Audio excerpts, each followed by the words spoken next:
You ever have one of those moments where the world just stops, where every single sound fades out, and all you can hear is the frantic drumbeat of your own heart hammering against your ribs? That's what happened the moment the water hit my face. It wasn't just water, not really, it was cold. Yes, stinging as it streamed down my cheeks and into my eyes. But what truly soaked me to the bone was the sheer, unadulterated disappointment in my mother's eyes, quickly followed by a flash of contempt from my father, and then the words, dripping with far more venom than the water. "We told you, Sarah, you failed, again." Just a second before, I'd been standing there, a forced smile plastered on my face, trying to navigate another one of our infamous family gatherings. The air in their sprawling, impeccably decorated living room was thick with the scent of roasted chicken and an even heavier layer of unspoken judgments. My cousin, Jessica, had just announced her promotion to senior vice president at some fancy corporate law firm, a move that solidified her as the golden child, the one who always did everything right in my parents' eyes. My brother, Michael, was already a successful surgeon, living in a house twice the size of mine, the one I paid for. Mind you, and then there was me, Sarah, the one who, according to them, had chosen the easy way out, the unstable path, the one who was always just on the cusp of something, yet never quite there. "Look at her," my aunt muttered, loud enough for everyone to hear, but carefully angled so it seemed directed at her husband. Still dabbling, still figuring things out at 35. When will she ever settle down, get a real job? The whispers followed me like a shadow. Poor Sarah, such potential, wasted. She just needs to apply herself. I heard it all, every single time. It was a well-rehearsed symphony of subtle digs and not-so-subtle criticisms, perfected over decades. I remember my father, a man whose approval I'd craved my entire life, sighing dramatically. "We thought you'd finally amounted to something, Sarah, all those late nights, all that talk. And for what to be where you are." He gestured vaguely around the room, implying my current standing was utterly pathetic. My mother, usually the more outwardly reserved one, stepped forward. Her eyes, usually so calculating, were narrowed. "We invested so much in you, darling, education, opportunities, and you threw it all away." She held a glass of water, condensation beating on its sides, and before I could even register the movement, she flung it, not a gentle splash, but a forceful, deliberate toss, aimed squarely at my face. The ice cubes clinked as they hit the marble floor. "That's for your continued defiance," she hissed, her voice low but laced with pure fury. "For not listening to us, for always thinking you know better." In that moment, standing there, dripping, with the hushed gasps of my extended family echoing around me, something in me snapped. It wasn't anger, not yet. It was a cold, hard clarity. This wasn't just about this moment. This was the culmination of 35 years of subtle dismissals, of being told I wasn't enough, of having my choices dissected and found wanting. If you've ever felt like your entire existence was an unending audition for approval you'd never receive, then you know this feeling. It started early, always. From the moment I chose to study computer science instead of law, like my brother. "Computers are for boys, Sarah," my father had declared, waving a dismissive hand. "You're too smart for that. Go be a lawyer or a doctor, something respectable." I loved coding. I loved the logic, the problem solving, the quiet satisfaction of building something from nothing. But their words, they were like tiny, persistent drills, boring holes into my self-confidence. I excelled in school, graduated with honors, but it was always met with a lukewarm, "Good for you. But what's next?" Never, "We're proud of you." Always a veiled question mark hanging over my accomplishments. When I started my first tech startup, fresh out of college, they called it playing around. "It's a hobby, not a career." "Darling," my mother would sweetly chide, pushing brochures for MBA programs under my nose. The startup eventually failed. As many do, and that was all the ammunition they needed. "See, we told you so. Stick to what you know." What they knew, what they deemed appropriate. I remember one Christmas, years ago, I proudly announced I'd landed a major contract with a relatively well-known company. It wasn't Google, but it was a solid step forward. My father nodded, eyes already glazing over. That's nice, Sarah. But when are you going to get health insurance through an employer? Self-employment is so risky. My brother chimed in. Yeah, sis, you should really think about stability. What if you get sick?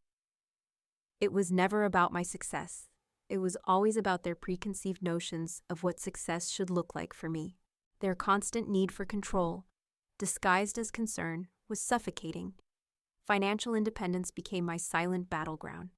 Every time I hit a new milestone, they'd find a way to undermine it. If I bought a new car, it was too expensive for someone in your precarious position. If I didn't, it was, are you struggling? We can help, but you'll have to be sensible this time. Sensible, in their lexicon, meant doing exactly what they wanted. The emotional manipulation was far more insidious. My mother, a master of passive aggression, would deploy guilt trips with surgical precision. It breaks my heart that you're so distant, Sarah. We just want what's best for you. Why do you always fight us?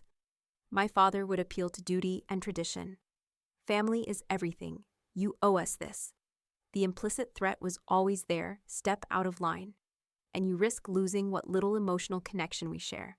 Over the years, I learned to build walls, not strong. Impenetrable fortresses, but fragile. Makeshift barricades against their incessant barrage. I'd share less, pretend more, and retreat further into my own world. My work, my true passion, became my sanctuary. It was where I could be myself, where my efforts were measured by results, not by parental approval. What they didn't know, what they refused to acknowledge, was the quiet, relentless work I had been putting in for the past few years. After the last major failure in their eyes, when I chose to leave a seemingly stable corporate job to pursue a highly specialized, cutting-edge field in AI ethics and data security, they had practically disowned me emotionally. You're throwing your life away, Sarah. That's a niche no one cares about. You'll be broke. But I wasn't broke. I was building something significant. My work involved developing secure, ethical AI frameworks for sensitive government applications. It was demanding, confidential, and incredibly rewarding. It required an unusual blend of technical prowess, ethical reasoning, and discretion, and it was paying off, not just financially, but in a way that truly resonated with my soul. It was the antithesis of everything my family thought I was capable of. I remembered the day I received the call, the one offering me the position, a lead role in a highly classified project. It came with prestige, an incredible salary, and a level of responsibility I had only dreamed of. I wanted to scream it from the rooftops, to finally prove to my family that I wasn't just dabbling. But then I paused. The voice of my best friend, Lena, echoed in my head. Do it for you, Sarah, not for them. Their validation is a mirage. So, I kept it quiet. I told them I was consulting, a vague enough term that they could interpret it as barely making ends meet. Without me technically lying, they ate it up. Of course, it confirmed their narrative, and I, for once, didn't fight it. It gave me a strange sense of power, the secret success blooming silently under their very noses. But even with that secret, the constant drip, drip, drip of their disdain had worn me down. Every family dinner was a performance, a tightrope walk where one wrong word could send me plummeting into a pit of judgment. Today, at this particular gathering, the tension had been palpable from the moment I walked in. Jessica's promotion had just amplified it, casting my presence in even starker relief. My father had been particularly harsh. Your brother built a hospital wing, Sarah. Your cousin is shaping policy. What are you doing still writing algorithms in your little apartment? When will you contribute something meaningful? Meaningful. The word stung. Did they really not see the value in what I did? Did they not understand the complexity, the impact, the sheer dedication it took? Or did they simply choose not to? Because it didn't fit their narrow, conventional definition of success. And then the water, the cold, shocking reality of it. It wasn't just an accident. It was a deliberate act of humiliation, a physical manifestation of their emotional cruelty. My mother's face, contorted with what looked like righteous anger, solidified my resolve. I stood there, water dripping from my hair, running down my face, soaking my sweater. The room was silent, everyone was watching. A mixture of shock and morbid curiosity on their faces. For a long, excruciating moment, I just stared back at my mother, her hand still slightly outstretched, as if she were surprised by her own action. Then, a quiet, almost imperceptible shift happened within me. The years of trying to please them, of seeking their elusive approval, of shrinking myself to fit their expectations, it all coalesced into a single, defiant thought. No more. This wasn't about proving anything to them anymore. It was about reclaiming myself, about standing tall in the face of their scorn and saying, silently, "You don't get to define me."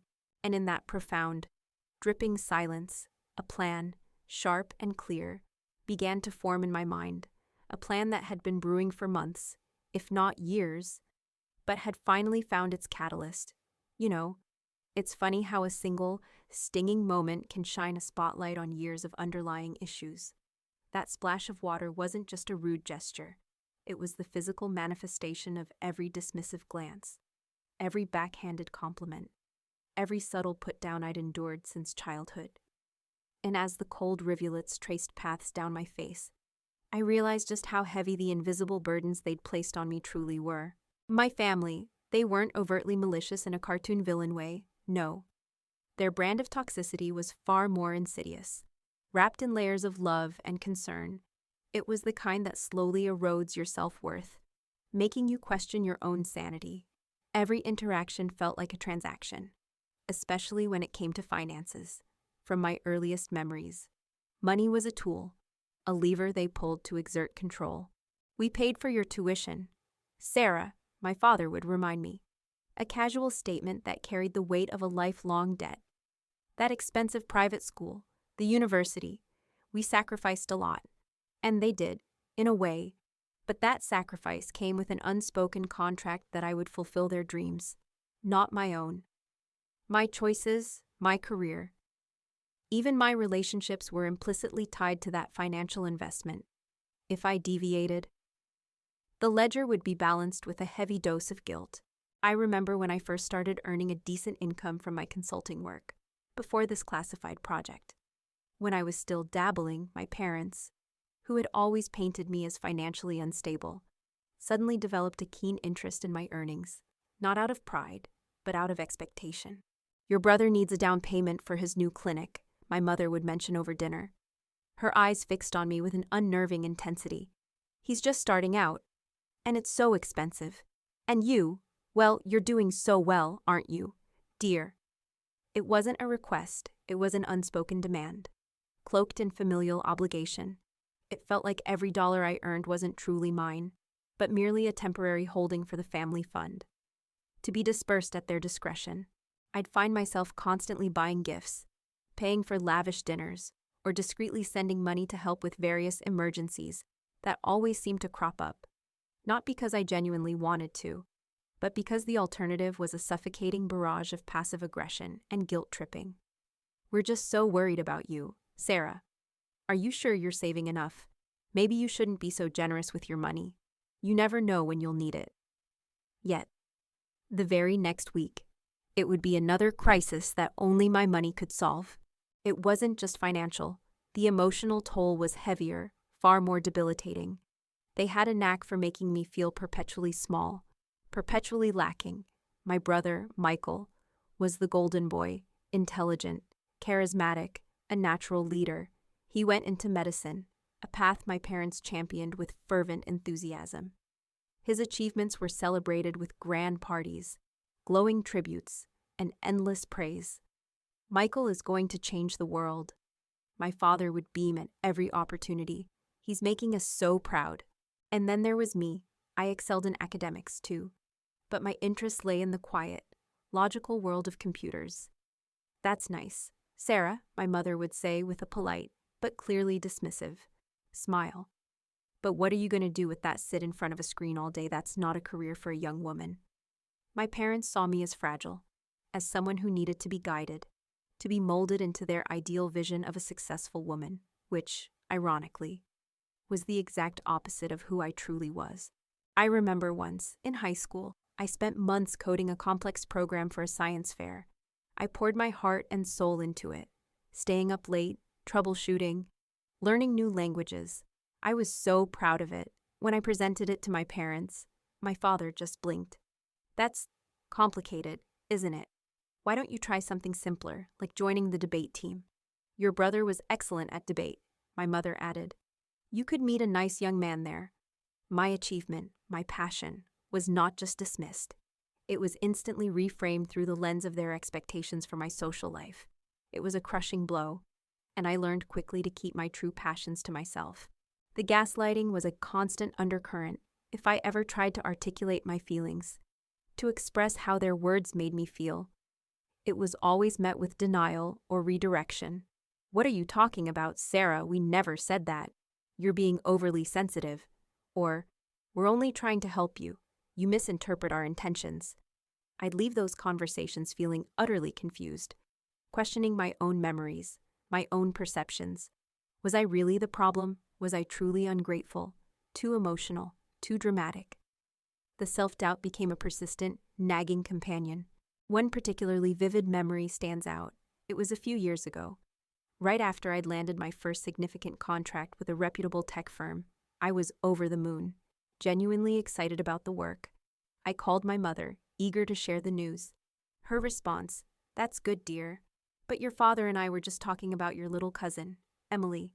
She just got accepted into medical school. Such a smart girl. Following in Michael's footsteps. Maybe you should consider going back to school, too." The conversation wasn't about me. It was about pivoting back to their narrative, about finding another way to diminish my achievement. I hung up the phone feeling deflated, the joy of my accomplishment replaced by that familiar ache of inadequacy. It was Lena, my best friend from college, who slowly started to pull me out of the self-made prison of their expectations. Lena was everything my family wasn't: fiercely independent, brutally honest, and unwavering in her belief in me. She was an artist, lived her life on her own terms, and didn't care for societal norms or family expectations. "Sarah," she'd say, sipping her coffee in our favorite little cafe, "they're not going to change. They see you through a filter of what they want you to be, not who you are. You could cure cancer and they'd ask why you didn't do it sooner." Her words were a stark, cold splash of reality, much like the water on my face, but this time it was a refreshing one. Lena was the first person who ever told me it wasn't my fault, that their behavior was a reflection of them, not me. She encouraged me to explore my feelings, to journal, to seek professional help if I needed it. She became my sounding board, my reality check. "You need to build your own fortress, Sarah," she once advised, her eyes serious. "A place where their words can't touch you, and sometimes that means keeping parts of your life sacred, just for you." That advice stuck with me. It was around that time I started getting more deeply involved in the AI ethics space. It wasn't just a career move, it was a psychological escape. The field was complex, intellectually stimulating, and required a level of deep focus that allowed me to block out the noise of my family's incessant criticisms. It was my secret garden, where I could cultivate my true potential, unobserved and unjudged. I started taking on highly specialized, confidential projects. These weren't the kind of jobs you could talk about at family dinners, and that suited me perfectly. Loose lips sink ships. Sarah, my project manager, a no-nonsense former military officer, would often say, the secrecy was a double-edged sword. It protected my work from their scrutiny. But it also meant I couldn't openly celebrate my successes. The Silver Star Project, as it would later be informally called internally, was one such endeavor. It was a massive undertaking, dealing with highly sensitive data security and ethical AI development for a government agency. It required an extreme level of discretion, long hours, and absolute dedication. My family, of course, had no idea. They still thought I was doing freelance tech stuff from my small apartment.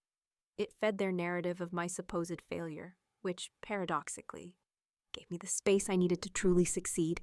So, while they were busy praising Michael's latest surgical triumph or Jessica's corporate climb, I was quietly building something that truly mattered, something that leveraged every ounce of my intellect and passion. I was attending high-level conferences under an alias, publishing anonymous papers in obscure but highly respected journals, and earning a salary that dwarfed anything Michael or Jessica were making. But I kept it hidden, not out of shame, but out of a perverse sense of protection. I knew that if they ever found out, they'd either try to control it, leverage it, or worse, dismiss it as luck or not a real job. The weight of these unseen burdens was immense. The emotional isolation, the constant need to present a watered-down version of myself, the exhaustion of deflecting their negativity, it all took a toll. There were nights I cried myself to sleep, wishing for a family that saw me, not just their expectations, but with each quiet victory in my secret career. A tiny seed of defiance grew, a voice in my head, getting louder each day, started whispering, "You are enough. You are more than enough. You are successful," even if they refuse to see it. And that voice, that slowly growing self-belief, was what sustained me. It was what allowed me to stand there, dripping wet, at that family gathering, absorbing their final, bitter blow, and knowing, with absolute certainty, that this was the end of their reign. The silent rebellion was about to go very, very loud. The sting of the cold water still lingered on my skin, but it was nothing compared to the chill that settled deep in my bones. I stood there, utterly drenched, watching my mother's face. The righteous anger that had contorted her features was slowly morphing into something else, a flicker of surprise, perhaps, or maybe even a hint of fear, as she realized she had crossed a line. The stunned silence in the living room was deafening. No one moved, no one spoke. It was as if the entire family was collectively holding its breath, waiting to see what I would do. For a split second, a primal urge to scream, to lash out, surged through me, to finally unleash the decades of frustration, the quiet suffering, the constant feeling of being overlooked and undervalued. But then, a strange calm washed over me. It was the kind of peace that comes when you've reached your absolute breaking point, when there's nothing left to lose and everything to gain.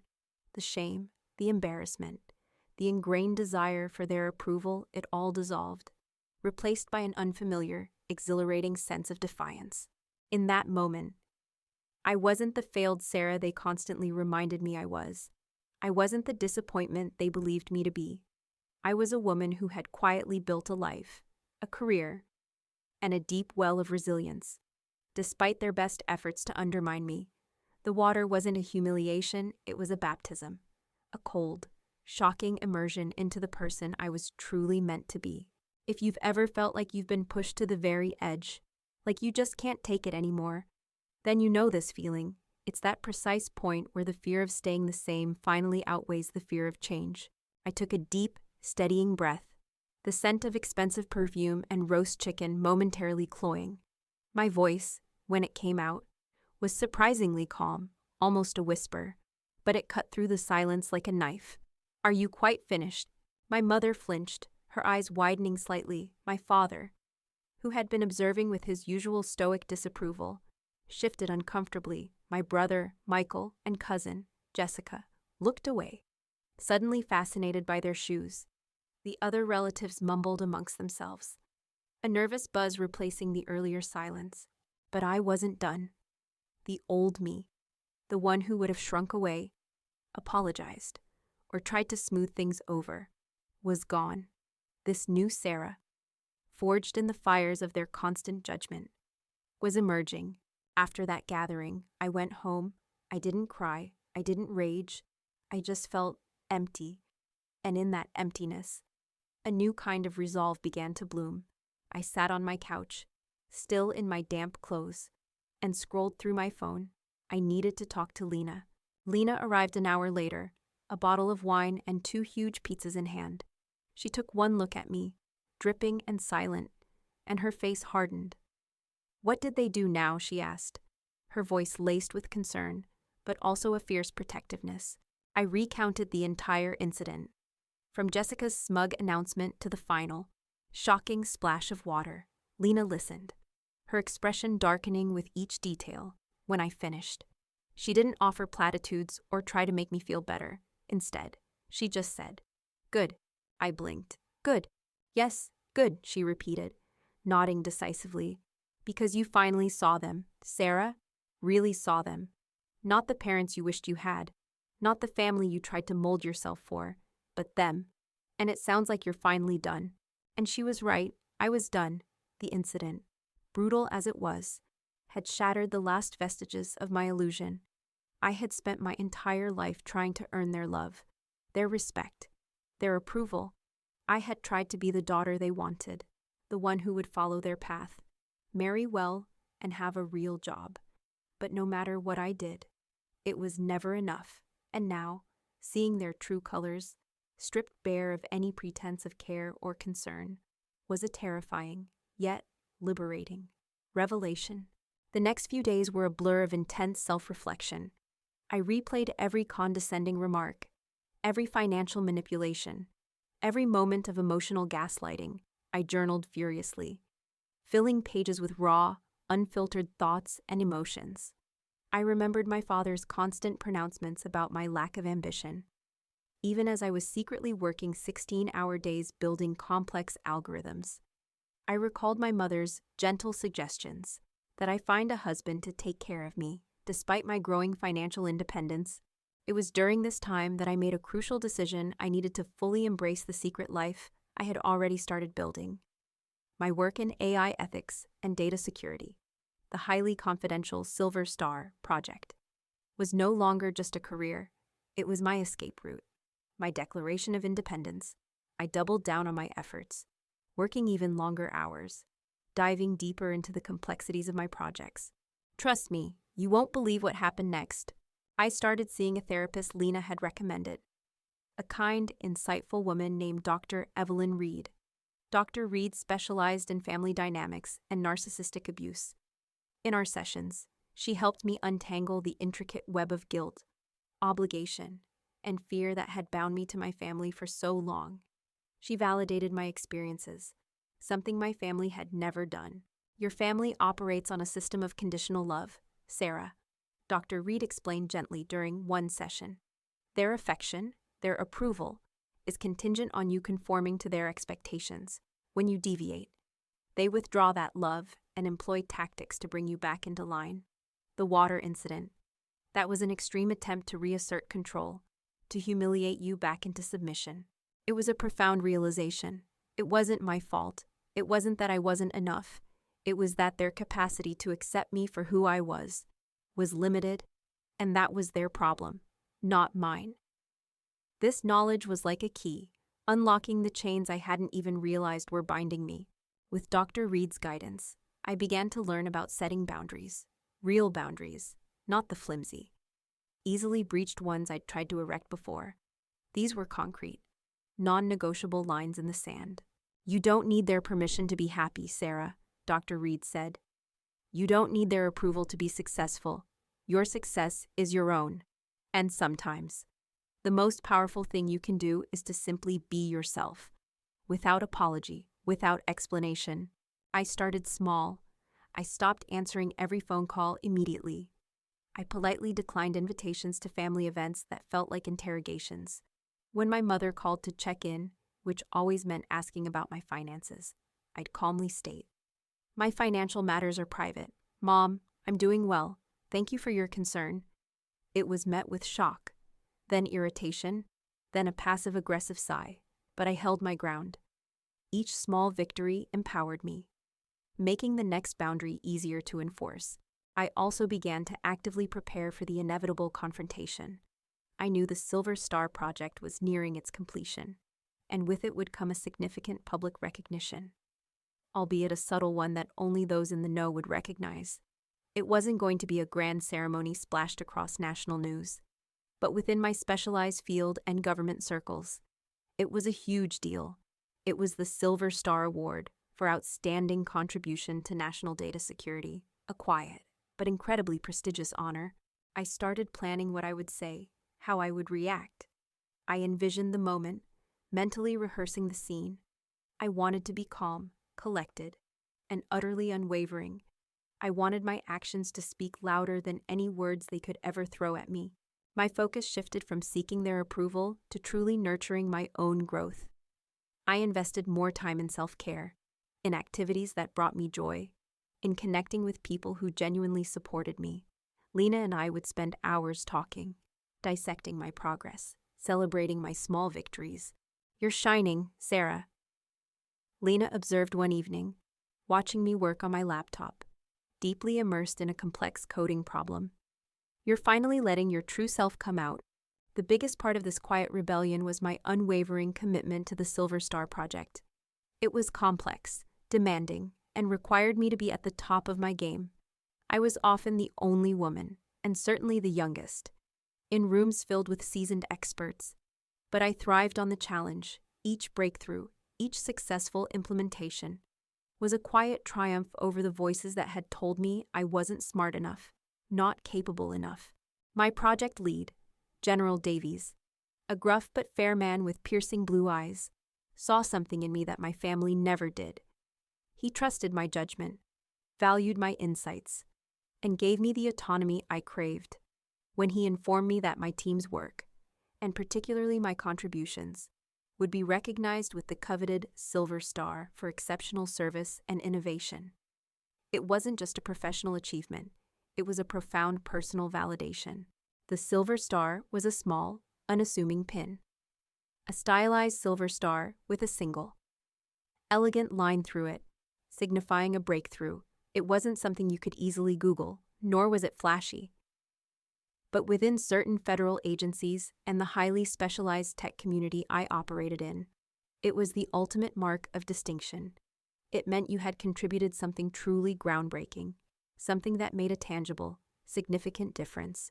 Knowing this award was coming gave me a surge of power. This wasn't about revenge, it was about self-preservation, about finally drawing a line. I wasn't going to grandstand. I wasn't going to rub it in their faces. My plan was far more subtle and far more impactful. It would be a quiet reveal, a stark contrast to their loud, public humiliation of me. The old coat, the one I had worn to that dreadful family gathering, suddenly became a symbol. It was a shield, a cover. Beneath it, I would carry my truth, my quiet triumph. And when the moment was right, when they had once again played their hand, I would simply peel back the layers. I spent countless hours preparing for that precise moment, not just emotionally, but physically. I knew the family would inevitably try to corner me again, to deliver another lecture, another dose of their tough love. I needed to be ready. Not for a fight, but for a declaration, a silent, irrefutable statement of my worth. Have you ever had to deal with something similar that moment when you realize you hold all the cards, but you're choosing to play them on your own terms? The calm resolve that had settled over me after the water incident solidified into an unshakable conviction. I was no longer a victim. I was the architect of my own destiny, and I was about to unveil a truth they were utterly unprepared for. The stage was set, the final act was approaching, and I, for the first time in my life, felt truly in control. The quiet rebellion had begun after the water incident, and the subsequent conversations with Lena and Dr. Reed. A profound shift had occurred within me. It wasn't about seeking their approval anymore. It was about protecting my peace and validating my own worth. This meant a period of strategic silence, a time where I moved through my life with a newfound sense of purpose, almost invisible to my family, while simultaneously achieving more than they could ever imagine. If you've ever had to keep a massive secret, one that could change everything, you know the exhilarating terror of it. It's like walking a tightrope. Knowing one wrong step could reveal everything. My daily routine became a masterclass in discretion. Each morning, I'd wake up in my modest apartment, the one they still condescendingly referred to as that little place, and prepare for a day that was anything but little. My work on the Silver Star Project was nearing its critical phase. It involved developing a sophisticated, quantum-resistant encryption protocol for highly sensitive government communications. The stakes were incredibly high, the intellectual demands immense, and the pressure was constant.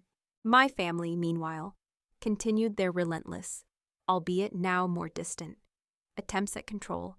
The phone calls still came, though less frequently, and I allowed myself more space before answering, when I did. The conversations were guarded, almost painfully polite on my end. "Are you still doing that computer thing, Sarah?" my mother would inquire, her voice laced with a familiar sigh. "Your brother just got a new wing named after him at the hospital. Such a public figure. Don't you want to do something more visible?" I would simply reply, "I'm busy, Mom. And yes, my work is going well." No details, no explanations. Just bland affirmations that offered no real insight into the colossal undertaking I was managing. It drove her crazy, I could tell. The lack of information was a form of control in itself, denying them the ammunition they so craved. My father, ever the pragmatic financial wizard, would try a different angle. "Are you making enough to, sustain yourself? We're always here if you need help. With bills, rent." The implication, of course, was that I was perpetually on the verge of financial ruin, despite the fact that my precarious consulting work was now earning me an income that dwarfed both Michael's and Jessica's combined. The irony was almost laughable. I'd just smile to myself. "I'm perfectly fine, Dad. Thanks for the offer, but I'm quite comfortable." The words were true, but the subtext was loaded. "I don't need your help, and I certainly don't need your pity." The physical space between us also became a significant factor. I started declining most family gatherings, citing work commitments. At first, there were protests, then veiled threats of disapproval, and finally, a grudging acceptance.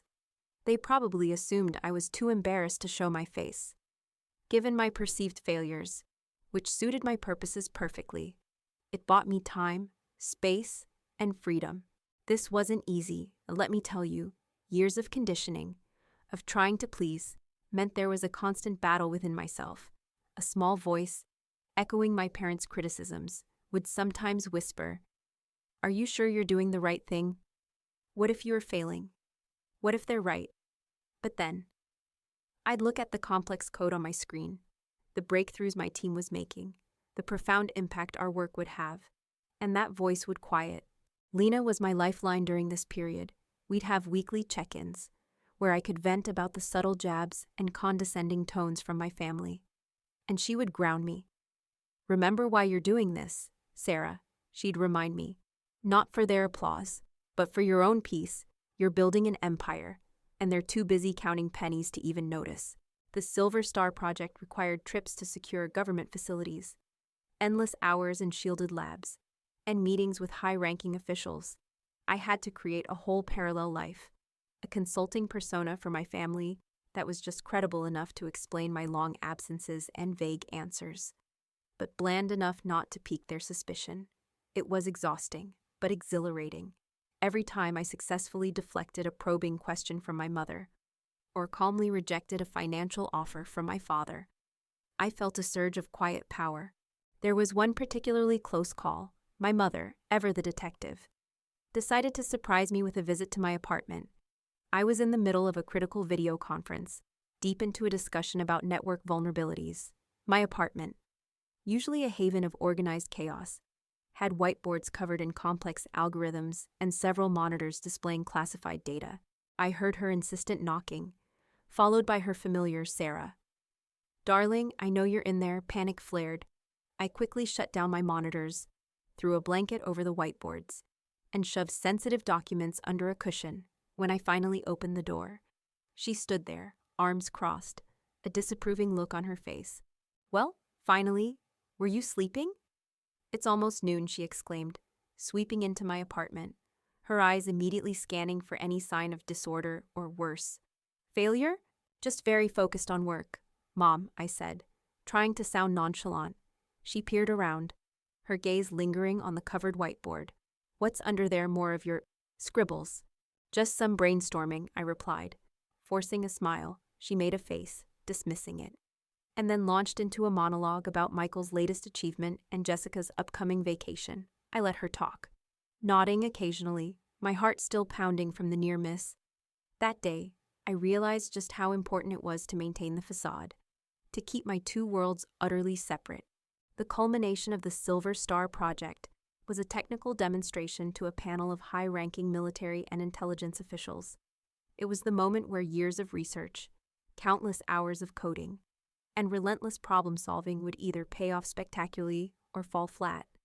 I remember standing in front of that room, presenting our findings, demonstrating the protocol's impenetrable security, and showcasing its ethical decision-making capabilities.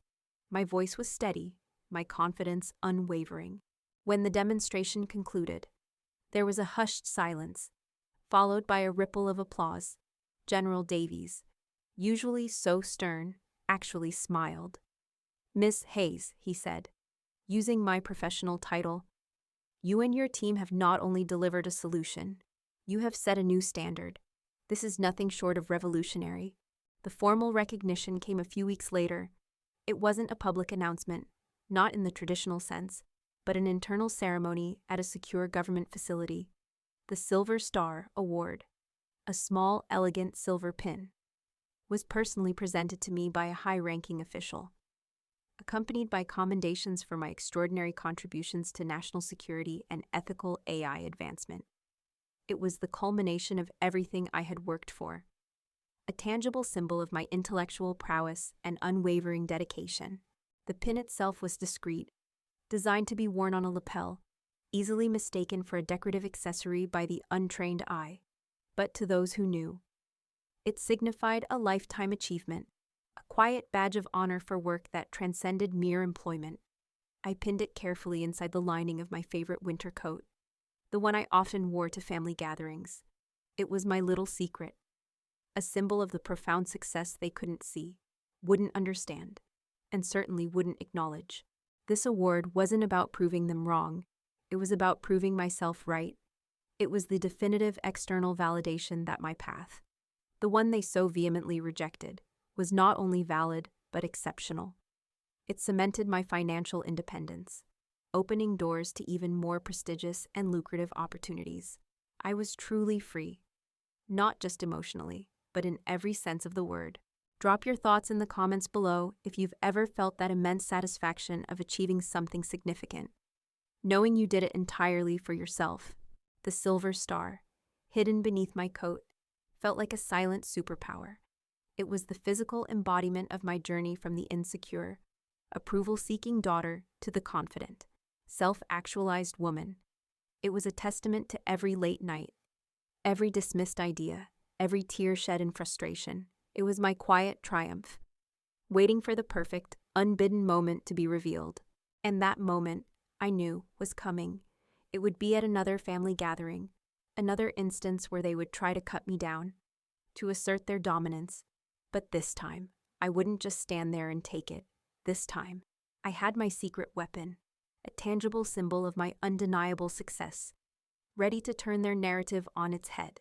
The stage was being set, not by me, but by their continued ignorance and arrogance, and I was ready to play my part. The cold water still streamed down my face, carrying with it the last vestiges of the old Sarah, the Sarah who craved their approval, who shrunk under their gaze, who believed, deep down, that she was somehow less than. But in that chilling cascade, something fundamental shifted. The anger that had simmered for decades finally boiled over.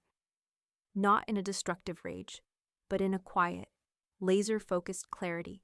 I watched my mother, her hands still outstretched as if frozen in the act, her face a mixture of triumph and subtle apprehension. The room was a tableau of stunned silence, every eye fixed on me, the drenched failure. You ever feel that moment, the one where everything clicks into place, and you realize you have all the power, and they have none? My brother, Michael, cleared his throat awkwardly, looking at my soaked hair. Jessica, my cousin, visibly recoiled, a faint look of disgust on her face. The extended family, a Greek chorus of judgment and gossip, sat frozen, unsure how to react to this unprecedented display of open hostility. My mother, sensing my silence wasn't born of shame, but something far more unsettling, finally lowered her hand. What? Nothing to say. Sarah's still too proud to admit you've made a mess of things. Her voice, though softer now, still carried that familiar, condescending edge. My father, ever the enforcer, stepped forward, his eyes stern. This is what happens when you refuse to listen to reason. Sarah, We've tried to guide you, to help you, but you insist on this independent streak. He gestured vaguely, encompassing my entire life path, which he clearly viewed as a deviation from the acceptable. I felt the familiar tightening in my chest, the old impulse to defend, to explain, to plead for understanding, but I pushed it down. This wasn't about explanation anymore. This was about action, about a final, definitive declaration of independence. My eyes, now clear and steady, met my mother's. There was no anger there, not outwardly, just an unnerving calm. "No," I said, my voice low, but carrying enough resonance to fill the silent room. "I have plenty to say, but I don't think you're ready to hear it." A ripple went through the room. My mother's eyes narrowed. "Don't get smart with me, Sarah." "Smart," I repeated, a ghost of a smile playing on my lips. "Oh, Mother, I've been smart all along. You just refuse to see it." I felt the weight of my winter coat, still damp but acting as a comforting shield. It was the coat I'd worn when I received the Silver Star, the one where I had carefully, almost reverently, pinned the small, elegant symbol of my triumph in the inner lining. It wasn't just a piece of fabric. It was a metaphor for my life, shielding a truth they had actively ignored. Slowly, deliberately, I reached for the lapels of my coat. Every eye in the room followed my movement. Michael shifted. Jessica leaned forward, a confused frown on her face. My parents watched, their expressions hardening, perhaps expecting me to make a dramatic exit. Instead, I began to unbutton it, slowly, one button at a time, drawing out the moment. It was a silent performance, a carefully orchestrated reveal designed not for vengeance, but for clarity. Each button unfastened felt like shedding a layer of their expectations, their projections, their constant diminishment of my worth. The cold, wet fabric clung to my skin, a brief reminder of their recent act of humiliation. But that too was fading, replaced by a surge of empowerment. When the last button was undone, I didn't rip the coat off. Instead, I carefully, almost elegantly, peeled it back from my shoulders, letting it hang open. It swung gently, revealing the inner lining, and there, precisely positioned over my heart, glinting subtly under the chandelier light, was the Silver Star. It was small, understated, yet incredibly powerful, a stylized silver star with a single, elegant line through it, signifying a breakthrough to the uninitiated. It was just a nice pin, but to anyone in the know, especially within specific government and tech circles, it was an immediate, unmistakable sign of elite achievement, of profound contribution to national data security. The reactions were immediate and varied. My mother's eyes, which had been fixed on my face, dropped to the pin. Her jaw went slack. The righteous anger drained from her face, replaced by utter bewilderment. She squinted, as if trying to discern if her eyes were playing tricks on her. My father, initially dismissive, leaned forward, his brow furrowed in confusion. He was a shrewd man, attuned to symbols of status and power. Even if he didn't immediately recognize this one, he saw the quality of the pin, the way it sat on the expensive fabric. He knew it wasn't some trinket. Jessica gasped, a sharp, almost involuntary sound.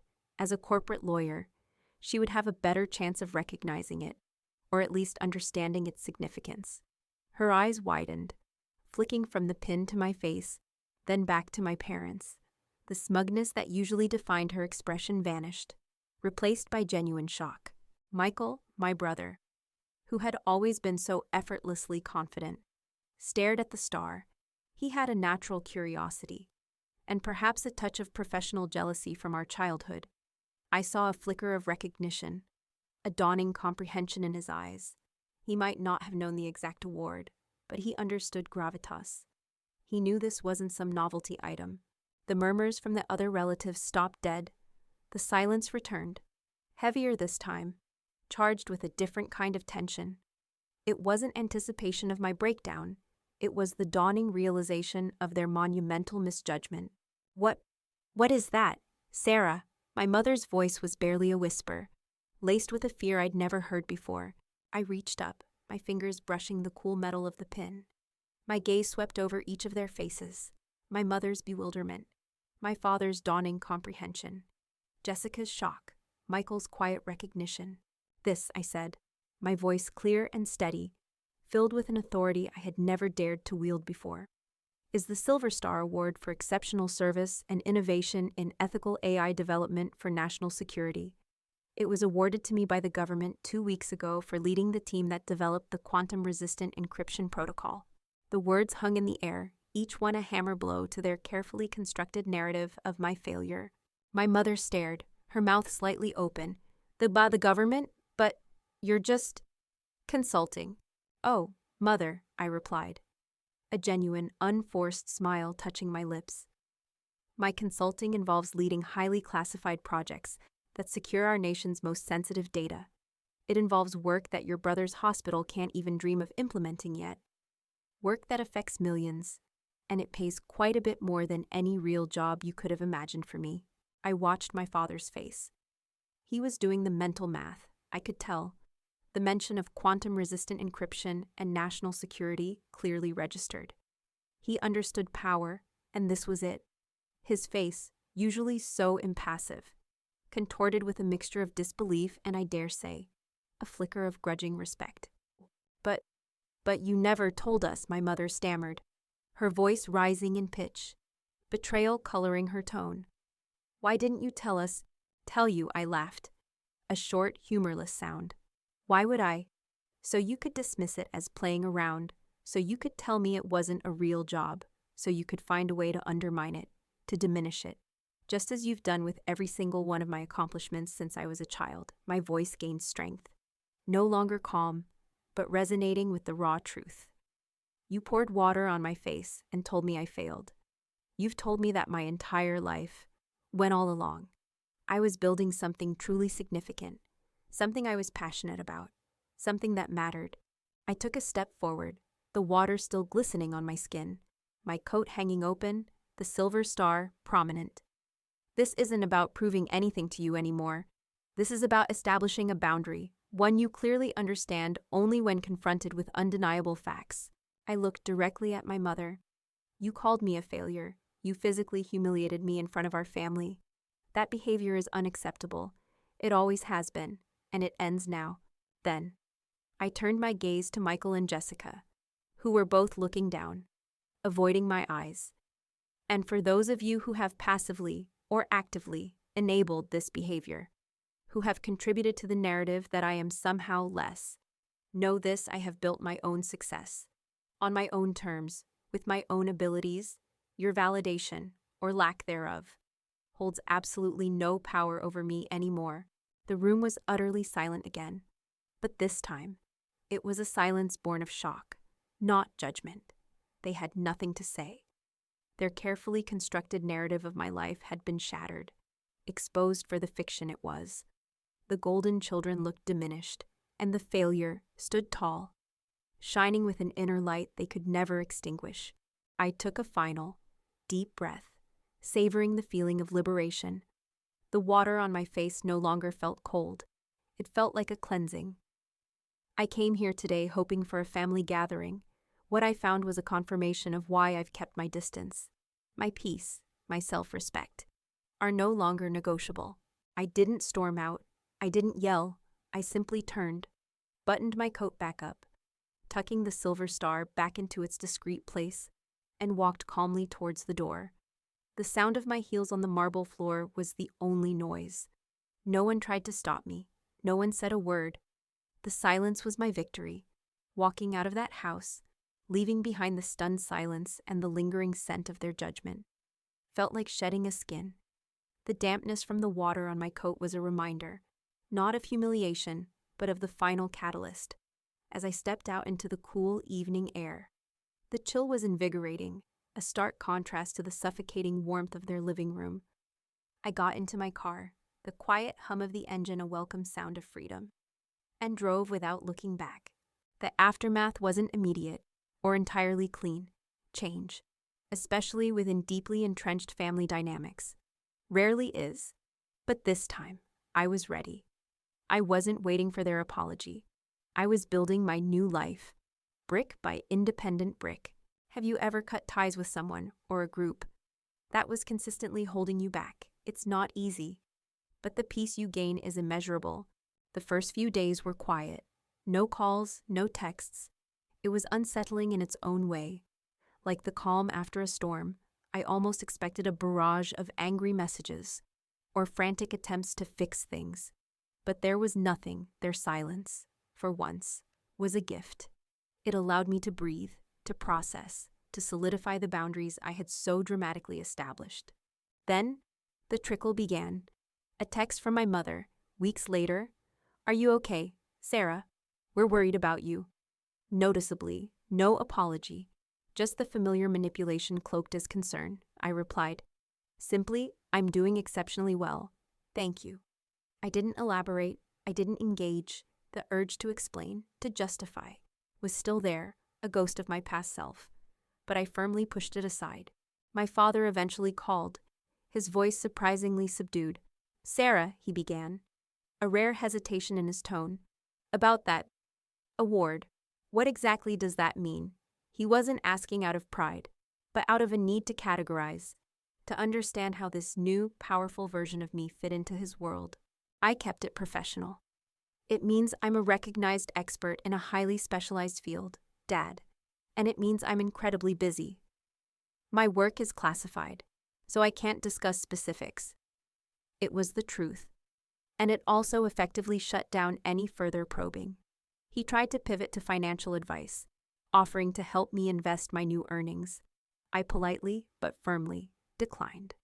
"My financial advisor has everything covered. Thank you." The silence on his end was telling. He was losing control, and he knew it. Michael, surprisingly, reached out with a different tone. "Hey, sis, I heard about the award? That's pretty amazing. Seriously, I had no idea you were working on something like that." There was a hint of genuine awe in his voice. Perhaps, seeing the silver star and hearing the gravity of my work, he finally understood. He asked me to grab coffee. Just us. No family. I agreed. That coffee turned out to be a hesitant, but sincere, conversation about mutual respect. He still had a long way to go to understand boundaries, but it was a start. He saw me as a peer. Not just his little sister who liked computers. Jessica was the most resistant. She sent a series of passive-aggressive emails, dissecting my lack of family loyalty and implying I was showing off. I read them, deleted them, and didn't respond. Her attempts to provoke a reaction, to pull me back into the drama, simply didn't work anymore. I had raised my walls, and her barbs bounced harmlessly off them.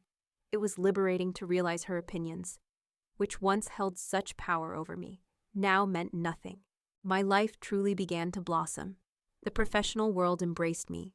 The Silver Star Award opened doors to even more prestigious projects, speaking engagements, and collaborative opportunities. I was invited to sit on advisory boards for tech ethics, consulted by major corporations, and my reputation soared. My financial independence became absolute, giving me a sense of security and freedom I'd never known. I bought a beautiful new home, not to impress them, but because I deserved a space that felt like my own sanctuary, a place where I could truly thrive. But more importantly than the external successes, my internal landscape transformed. The constant anxiety that had been a low hum in my life for decades finally faded. The self-doubt, once a persistent shadow, retreated into the corners. I started trusting my own judgment, honoring my own desires, and standing firm in my convictions. I was no longer seeking external validation. I was self-validated. The meaning of family shifted for me. It wasn't just about blood anymore. It was about connection, respect, and mutual support. Lena became even more than a best friend. She was family. Her unwavering belief in me, her honest feedback, her joyful celebration of my successes. These were the true pillars of support I had always craved. I cultivated new friendships, built a community of like-minded individuals who celebrated my authenticity, not my adherence to their expectations. I also learned the nuances of forgiveness, not for them, but for myself. I forgave myself for years of trying to fit into a mold that was never meant for me. I forgave myself for the moments of weakness, the times I let their words cut me down. And I came to understand that forgiveness for others doesn't always mean reconciliation. Sometimes, it simply means releasing the anger and resentment, acknowledging that they are who they are, and choosing to protect your own peace by creating distance. I still saw my parents occasionally, at mandatory holiday gatherings that I couldn't entirely avoid without causing an international incident. But now, my approach was different. I arrived with my boundaries firmly in place. If a conversation veered into my personal life or career in a condescending way, I would calmly change the subject or simply say, "That's not something I'm willing to discuss." If they started comparing me to Michael or Jessica, I would excuse myself to freshen up or make a phone call. I controlled the narrative. And more importantly, I controlled my emotional response. They never mentioned the water incident again. They never apologized. But they also never tried anything remotely similar. The silver star, though hidden, was a permanent, silent reminder of what I was capable of, and what they had almost destroyed, its mere existence. The fact that I had chosen to reveal it shifted the power dynamic irrevocably. They now knew, without a shadow of a doubt, that I was not the person they had imagined, nor the one they could control. My journey taught me that true strength isn't about yelling the loudest or winning every argument. It's about quiet determination, about knowing your worth, and about having the courage to protect your inner peace at all costs. It's about building your own path, even when everyone around you tells you it's the wrong one. And when the time comes, it's about revealing your truth, not to seek validation, but to declare your freedom. Share this video with anyone who might be struggling with similar family dynamics. Remember, your worth is not tied to their approval. The silver star remains tucked inside my coat, a secret symbol of a war won, not with battles, but with boundaries and unwavering self-belief. My life isn't perfect. No one's is, but it's authentically mine. And that, in itself, is the greatest triumph of all.